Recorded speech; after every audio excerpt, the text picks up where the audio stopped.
He's dashing. I've missed you, cowboy. He's daring. You can shoot him now, Pete. Can't we keep him? He's a real hero. The West is a lot more exciting than I ever imagined. He's Brisco County Jr. Is that where you're from? No, ma'am, that's who I am. And he's out to tame the Wild West. All work and no play makes Brisco a dull boy. The Adventures of Brisco County Jr. coming Friday to Fox. Hey everybody, I'm a Legal Machine. With me is... Yeah, Frank. And welcome to The Coming Thing, a Brisco County Jr. podcast. I figured I'd read just a little something off of Wikipedia to help get people reintroduced, since our format's going to be a little different in the succeeding episodes versus the pilot one. The Adventures of Brisco County Jr. premiered on the Fox network at 8 p.m. on Friday, August 27th, 1993, with a 2-hour pilot movie. To bolster viewer interest in the show, Fox rebroadcast the pilot 2 days after at 7 p.m. Brisco's ratings for the pilot and first episode were high, particularly with the demographic of adults aged 18 to 49. The pilot movie was followed by 26 episodes, each 45 minutes long, and airing at 8 p.m. on Fridays. Fox Entertainment chief Sandy Grushaw openly touted Brisco and its star Bruce Campbell. The network fully expected the show to be its breakout hit of the year, a distinction which eventually went to Brisco's follow-up, The X-Files. Hoping that more viewers would follow Brisco as it progressed, Fox approved producing an entire season of the show despite post-pilot low ratings. Subsequent episodes failed to attract more viewers, and the show was canceled at the end of its first and only season. This is the second episode that aired. There's a little bit of contention,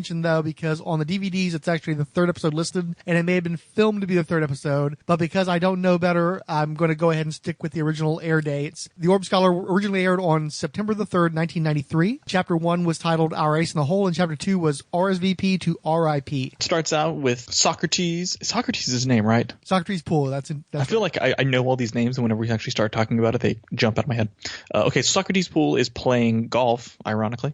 He's doing like putting in his office, and Brisco comes in and tells him he's got a lead on the Bly gang, specifically Bly, and that he is in, what's the name of the city? It's Poker Flats. Oh, Poker Flats, Colorado. He knows this because one of his old childhood friends is the sheriff of Poker Flats. I'd already left my head again.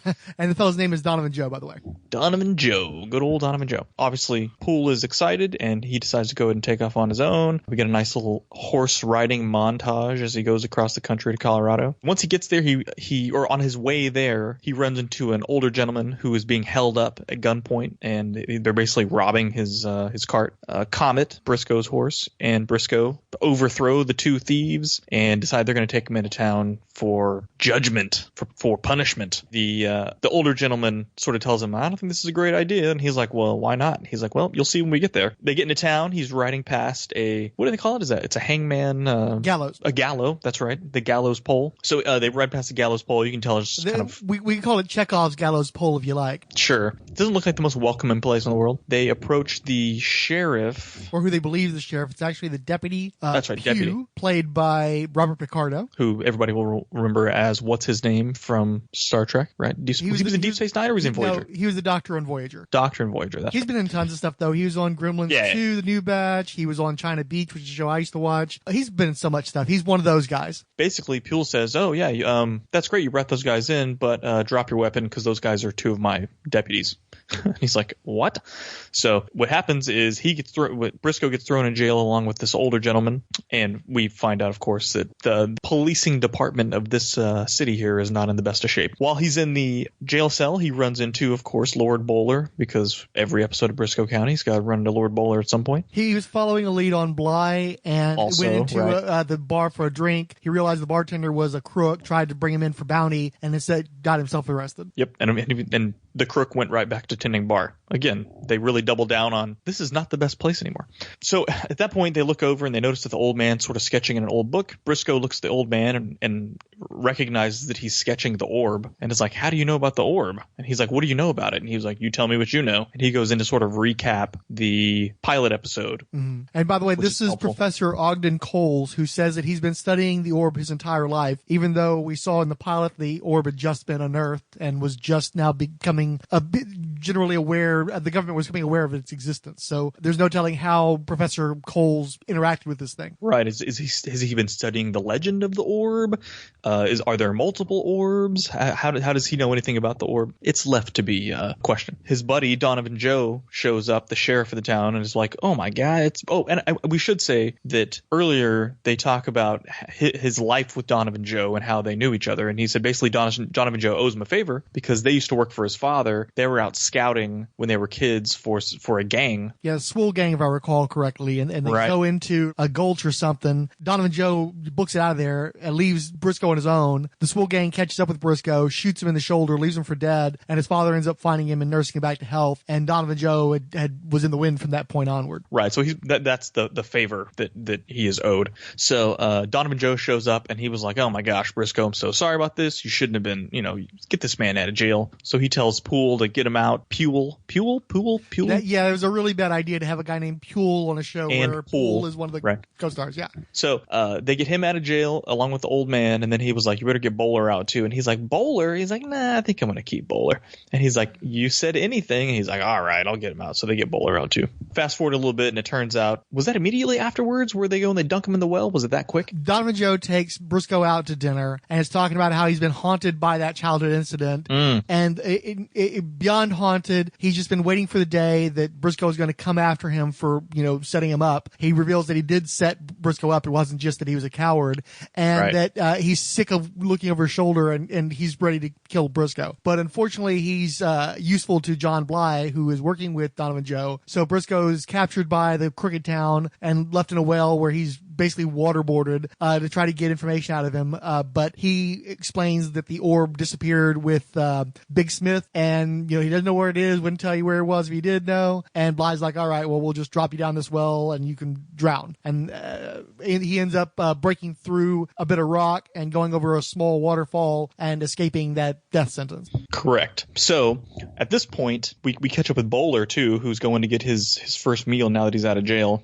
Sits down, starts to, of course, Bowler's freaking hilarious. He's ordering, being ridiculous. Poole shows up and he's, "Hey, Poole, why don't you go and take a seat with me and we can get something to eat there." And then I think he says, he makes a joke about eating crow, and he's like, "I don't see crow on the menu." And then they dragging him out. You got to buy into the comedy in this show. It's supposed to be sort of a kooky Western. So as long as you're in the universe, it's pretty hilarious. Me repeating it into a microphone, not going to be quite as funny. Right. Well, so, and also it's important to note that there's no good reason for the Orb Scholar or Lord Bowler to be released from jail just to set up the reveal of Donovan Joe that he was a bad guy the whole time. It's just the contrivance of the show. As you say, you've got to buy into it's sort of like Roger Rabbit. You can't do the twist until it's funny. It's contrived, but that's part of the fun of the show. Right. Like, why would Lord Bowler stick around? Why wouldn't he just leave? I mean, I guess he's still looking for Bly, right? But anyway, it doesn't matter, people. Go ahead. No, I'm just saying, because he's hungry. Oh, yeah. Well, he's just hungry, like he was in the bar because he was thirsty. Yeah, I think that the line he says to the host when he walks in is, the host/surfer is, "Do you serve jail food here?" And he's like, "Do you cook the jail food?" And he's like, "Nope." He's like, "Good." He walks in, he sits down. That was the only criteria for his place to eat, was whether or not they cooked the horrible jail food. So of course he gets dragged back to jail by Puel, and they show him there standing with a plate of jail food. Wah, wah.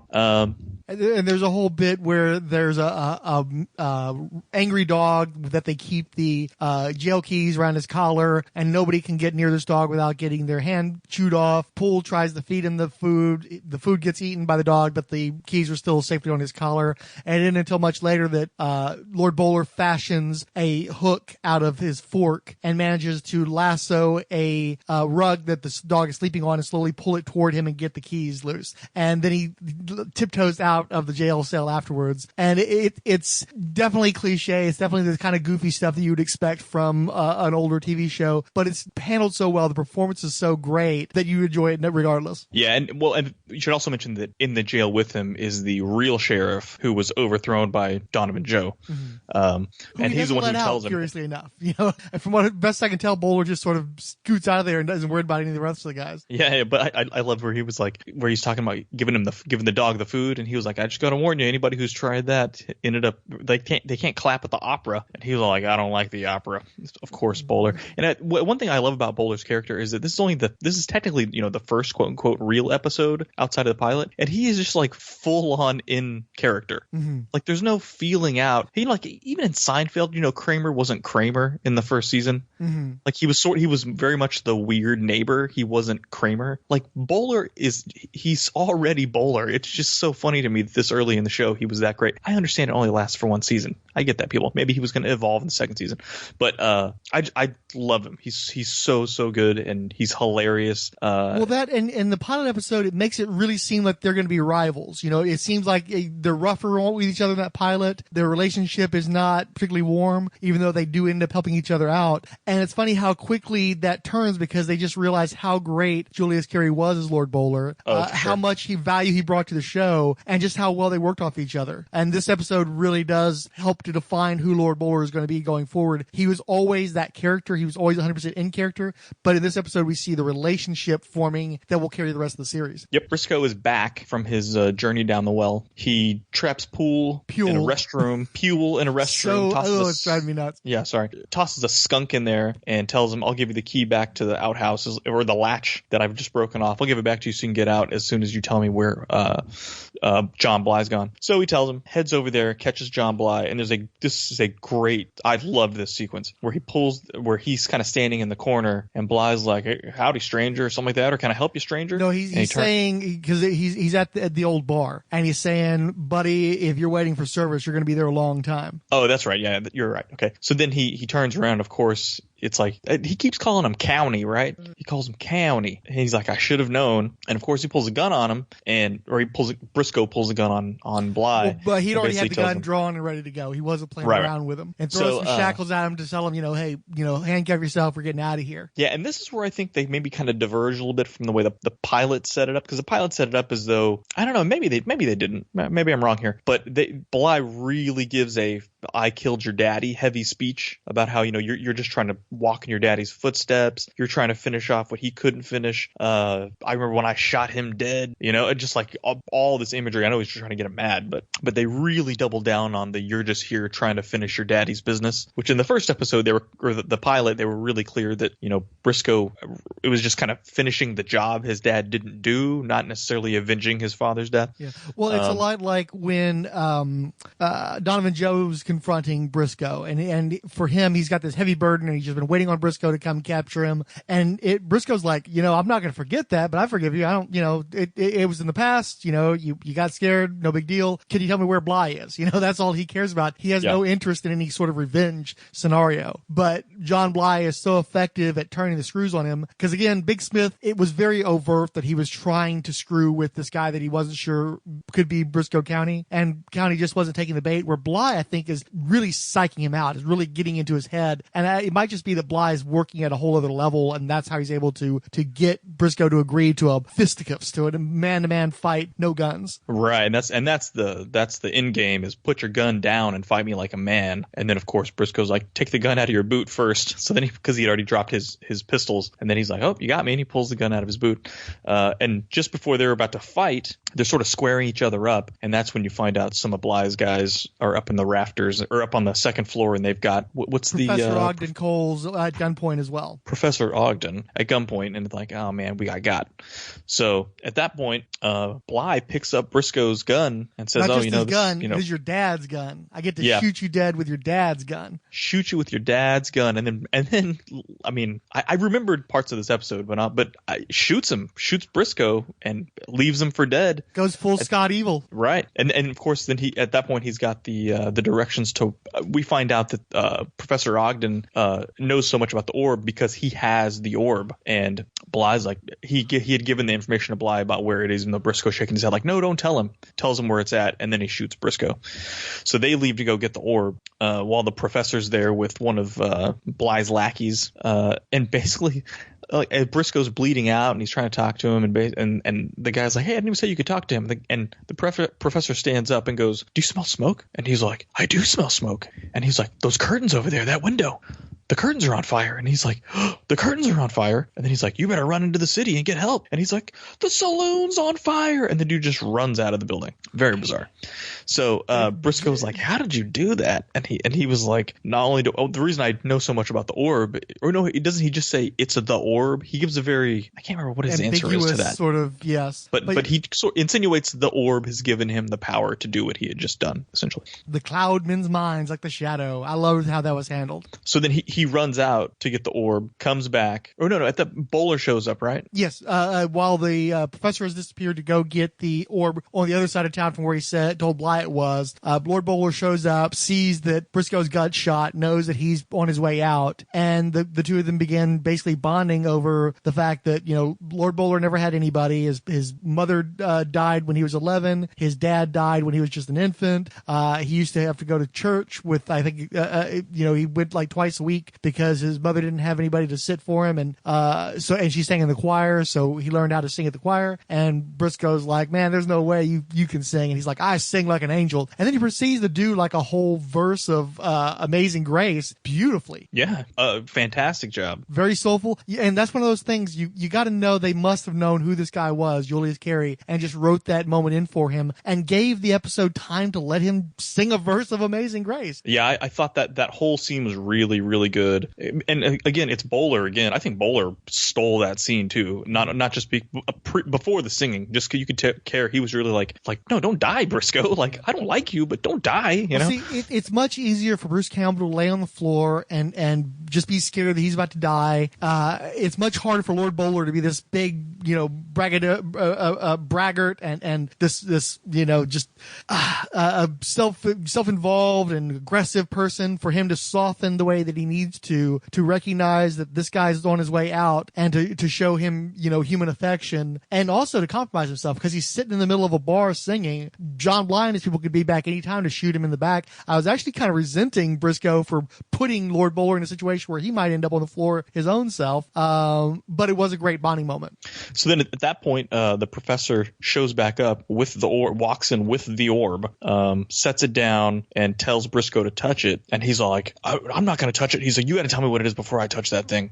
And he just tells him the orb is faith. It's not time for you to die. You need to touch the orb. So he reaches over, pulls one of the rods out. And of course, Bowler's like, what is going on? He gets shocked by it. And then he pulls a gun on the professor, thinking that the professor just killed Briscoe. And then the professor gives him like a nod and then kind of vanishes. At that point, they cut to Bly and Donovan as they're opening up the doors to this horse stable where the orb is supposed to be. And there's this bizarre rush of wind that rushes over Bly, and he just sort of stops. And they're like, "What's wrong?" And he said, "It felt like someone just walked over my grave." He's like, "Briscoe County is alive." And he's like, and Donovan, Joe was like, "No, he's dead. You shot him. He's dead." And he's like, "You need to go back and finish the job." And he's like, "I don't need to go back there. He's definitely dead. You definitely shot him. He's dead." And he was basically like, "You got to go back there and finish the job." And then he made some comment about how if you finish the job, you'll see me again. So he goes back, and as he's running back to the saloon, you see Briscoe trotting on Comet towards him, perfectly fine, obviously.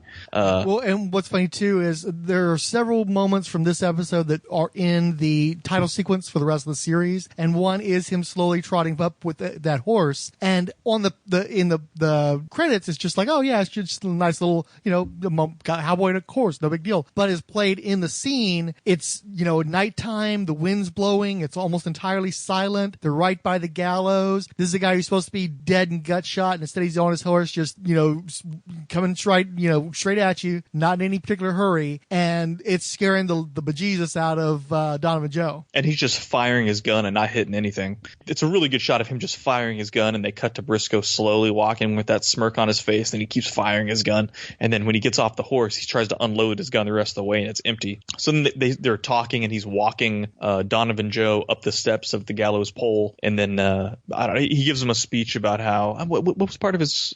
I know he had some quip there at the end. I don't recall. What I can say is he strips the sheriff's star off. That's Donovan what it was. Joe.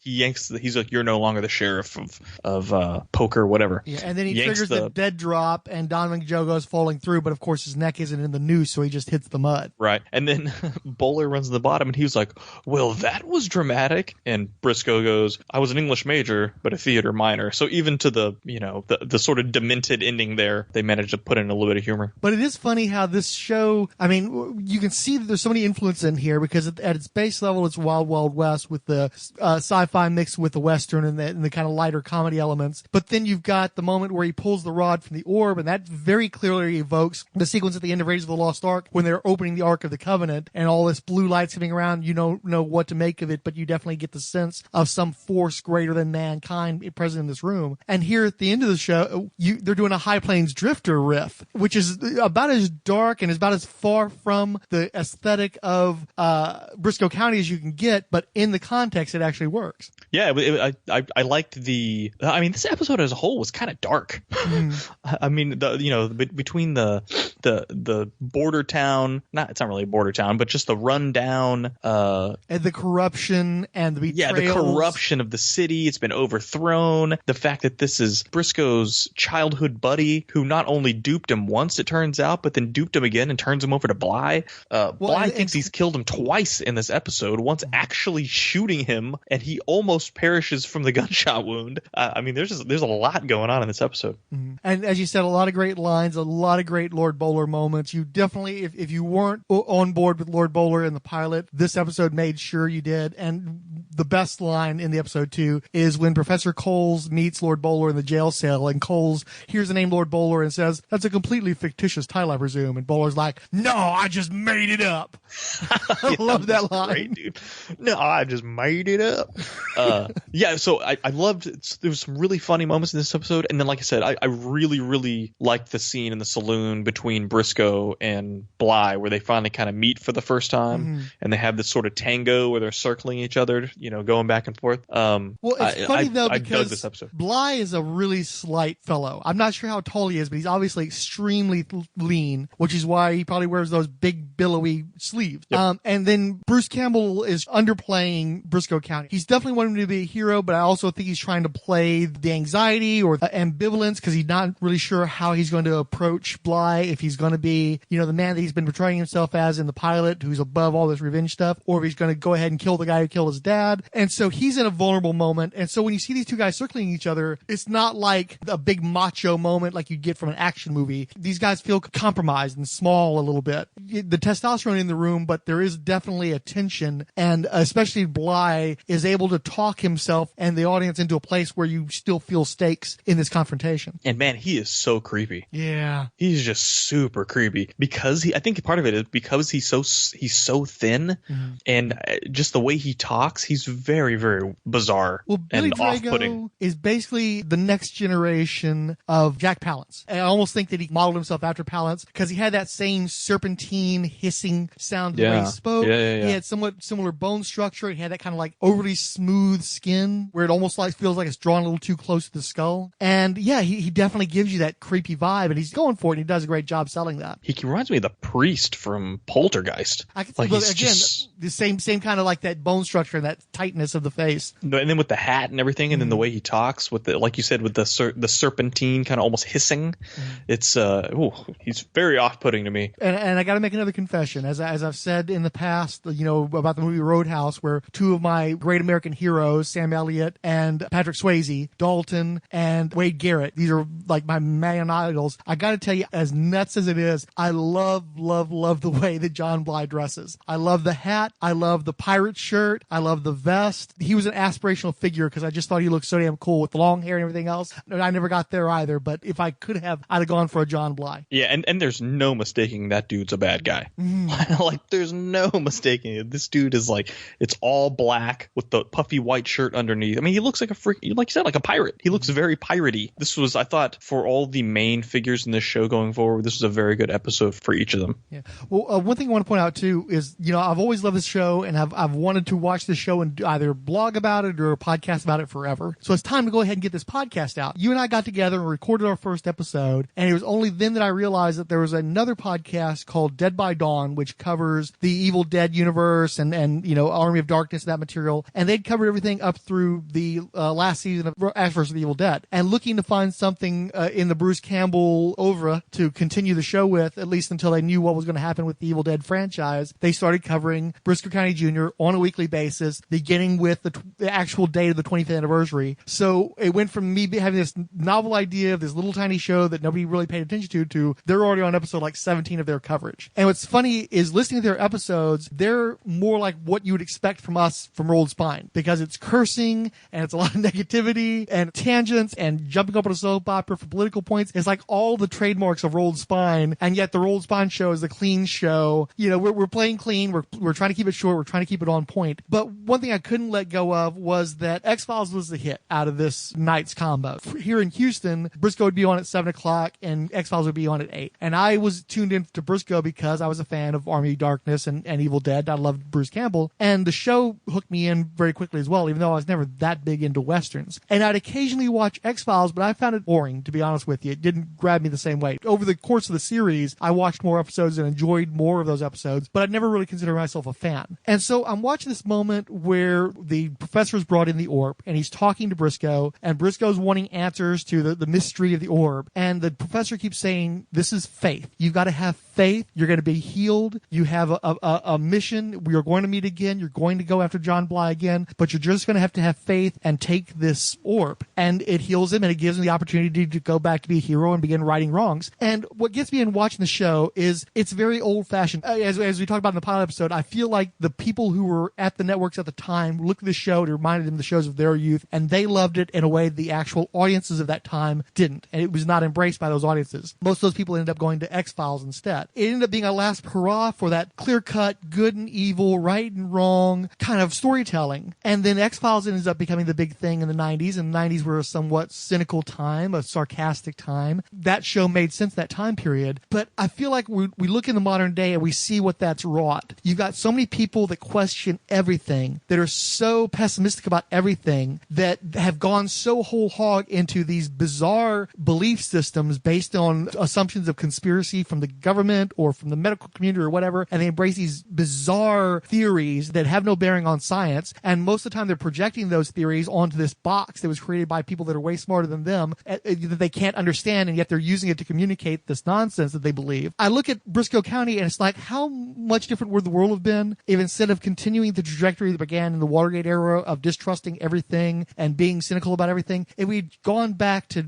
a little bit of right and wrong, good and evil, this is the way we do things, this is not the way we do things. Not only is it refreshing to watch a show that has that simplistic morality, but it also makes me wonder, how much better off we'd be if maybe a few more people had embraced that instead of deciding that they were going to put on a tinfoil hat and be nut jobs. Yeah, I mean, when you put it that way, the tones of the show are not just the tones. I don't know, the universes that the shows are in are just completely different. And like you said, the explanation of just have faith. That's the exact opposite of an X-Files episode, mm-hmm. right? Yeah, I think that's an interesting point. I think you're totally right. I think the executives, this reminded them of their childhood totally, and I think it just came out at the wrong time, or maybe it was missing one little thing. Maybe Brisco needed to be more of an anti-hero, because this was the age of anti-heroes too. Mm-hmm. He's not really an anti-hero. He's not remotely an anti-hero. Not even close, right? I mean, whereas he's more sophisticated than the Western heroes of old. He's obviously an educated person, but he's true blue, good guy. There's no question about it. So this was the age of anti-heroes, and if you weren't working against the system, because that's what Mulder and Scully, they were quote unquote cops, right? They were FBI agents or whatever agency they worked for. Well, not just that, they were kind of like rogue agents to some degree too. They were with the FBI, very much so. But they were constantly trying to undermine and go after elements that they were best, thought best buried. So yeah. Right. So if it turned out that Socrates Poole was actually was actually John Bly or something, you had a Kaiser Sose moment, and that's what they'd been working for the whole time, and turns out he was going after it. I mean, maybe that's what the show needed to appeal to audiences in the 90s and even today, right? Yeah, but it would have been a different show, and I don't think we'd be talking about it today. Totally. It totally would have been, but I'm just... because if you think about it, Lord Bowler is kind of the anti-hero of the show, and he's the one who's singing Amazing Grace, so that sure didn't hold up long. Right, exactly, right. Yeah, it was just a bizarre dark point in time where things went a different way. One last bit, too, I wanted to mention is the guy who plays Professor Ogden Coles is Brandon Maggart. And he's another one of those, that guy, I know that guy. But him specifically, I knew who that guy was back when the show came on, and it's been so many years since that I had to go look it up. He played the character Lou Waters on the television show Brothers, which was a Showtime original sitcom that ran for 5 seasons. I believe it had cursing. The big reason why it was on cable was that it was a show about 2 brothers, and then a third younger brother came out as gay. And a lot of the show was about straight America dealing with the gay in the family. So it was very much ahead of its time. And it's funny because the character he played was definitely the surly, walking on the fighting side of me kind of construction worker dude. And so to see him play such a cool, calm sophisticate in this show was a complete reversal from that. And once I was reminded of the character I was familiar with from the Brothers, seeing him play such a completely opposite character was amusing for me as well. Interesting. He looked familiar, but I don't think I'm familiar with that. Yeah, Brothers, I don't know if it ever ran on regular television. Interesting. Brisco! The adventures of Brisco County Jr. will continue after these messages. The Adventures of Brisco County Jr. is brought to you by Kellogg's, the best to you each morning. What is Council of Geeks? Well, despite the name, it's actually just one kind of pretentious guy on YouTube who rants at camera a lot and just goes on and on about things like Doctor Who and Marvel movies and Star Wars and... I meant, what's the Council of Geeks podcast feed? Oh, that. Well, it kind of depends on when it is you're looking at it. What does that mean? Well, it's been a lot of things at a lot of different times. Originally, it was just longer versions of roundtable talks that the guy who runs the thing used to have. It was the home of 90s Comics Retrial for a while. Oh, I liked that show. Yeah, but, then he did Executioner's Song and it broke him, so he doesn't do that anymore either. Oh. There was Go Home Hollywood, You're Drunk. Winner of the Relatively Geeky Network's award for Best New Podcast in 2017? Yep, that's the one. That's over too. His co-host had a kid and, well, he didn't bother ever trying to find somebody else. Oh. So what is it now? Well, at the moment, it is home to See a Space Cowboy, where he is just going back through Cowboy Bebop and taking it one episode at a time, putting his thoughts up after not having seen the thing in about 15 years. Okay. Well, what will it be after he's done with that? Stick around and maybe you'll find out what's next, or catch up on the old stuff. It's still there. This is a very strange promotion. Yeah, well, he's a strange guy.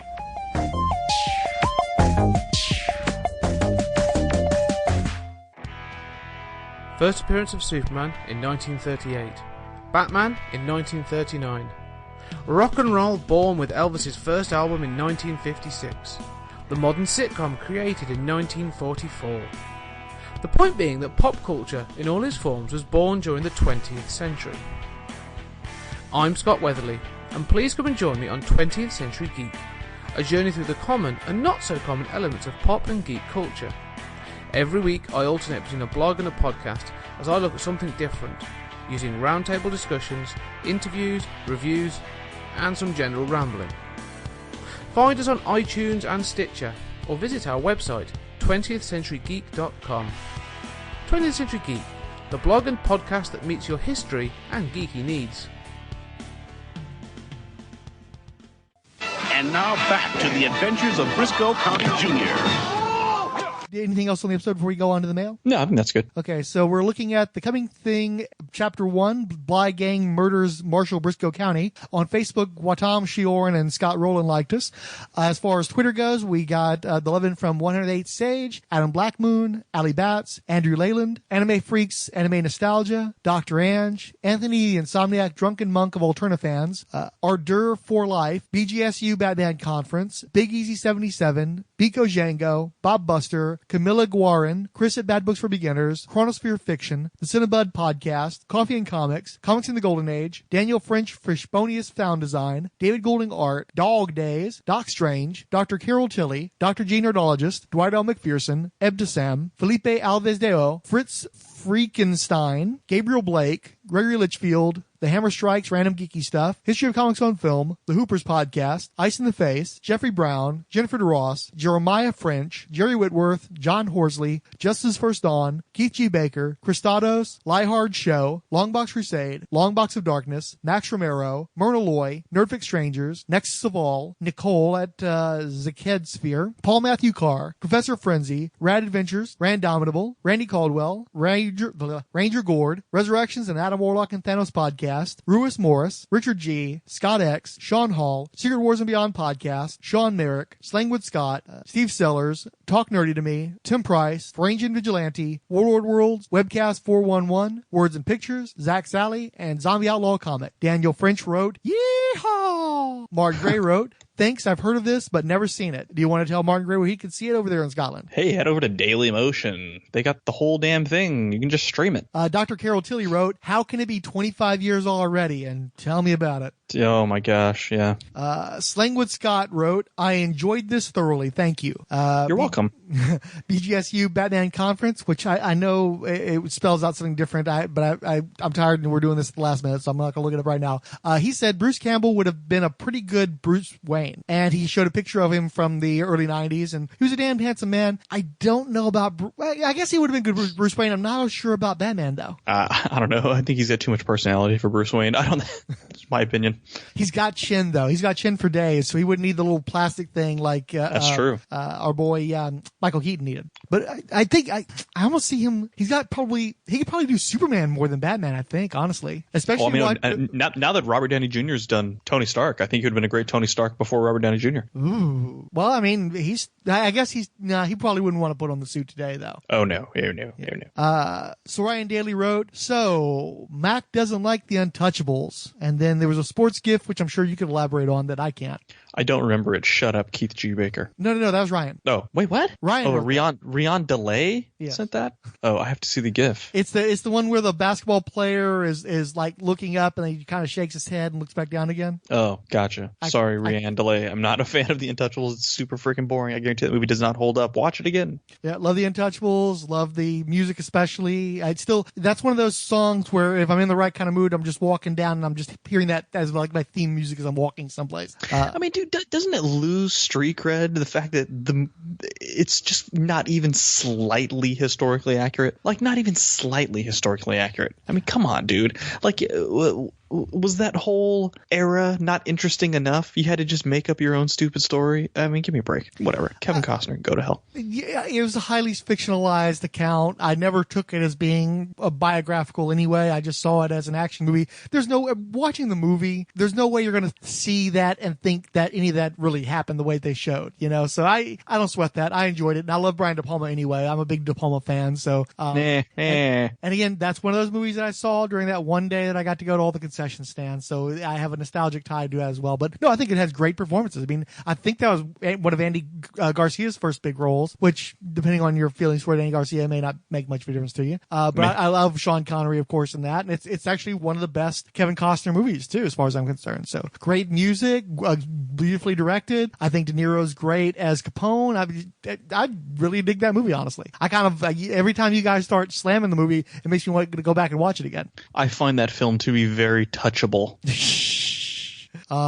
So the final comment is from our boy Odell Abner Dracula, and it's definitely a tangent. Let me read some of this. The Electric Smart kinda has a hatchback. Maybe one long box fits back there, but it's still hatchbacky. 2, I'd buy a real station wagon tonight if I could find one, and I could make sure it handled winter roads better than that 93 Lincoln Town Car I had. The Smart is kind of a Mercedes. On the other hand, it's also kind of a Swatch watch. Some of the time it balances out, but when it snows, it leans more to the Swatch side. Smart cars are Mercedes in the way Star Comics were Marvel. It's technically correct, but nobody wants to talk about Alf and Planet Terry instead of Evolutionary War and Follow the Mutants. I don't want to talk about Evolutionary War, though. I'd rather talk about a smart car than Evolutionary War personally. I bet a smart car is a absolute blast in the snow, dude. Like that sounds like hilarious. How often have you driven in snow though? A couple times, but a smart car it's so tiny. It's so tiny. Like that you could spin out and it would just spin like you're in Spy Hunter when you hit the oil on the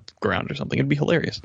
Well, anyway, when I was in school in Colorado, there was a bridge because I was between. There was basically a junior high and a high school, and they were connected to each other by a bridge, and you could attend classes at both simultaneously, which I did. And so when it got really bad in the wintertime, you could go up on that bridge and just watch cars slowly start to do donuts in the road. Yeah, I don't know if I'd want to be in a smart car in that circumstance or any car in that circumstance. No, it'd be great.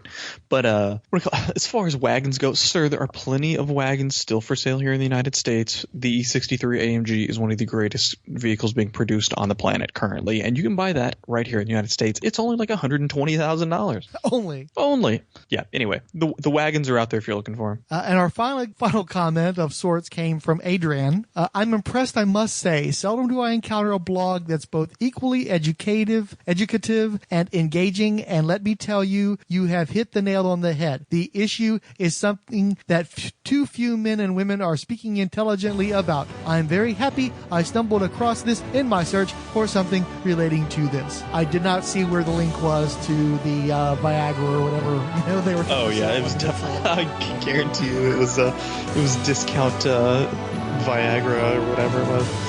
Yeah, sounds legit. Thank you for your comment. I appreciate you liking this because you have interest in this. Okay, I think that's it. When I started reading that comment, I was like, this is a great... Oh, I see where this is going. Oh, you got me again.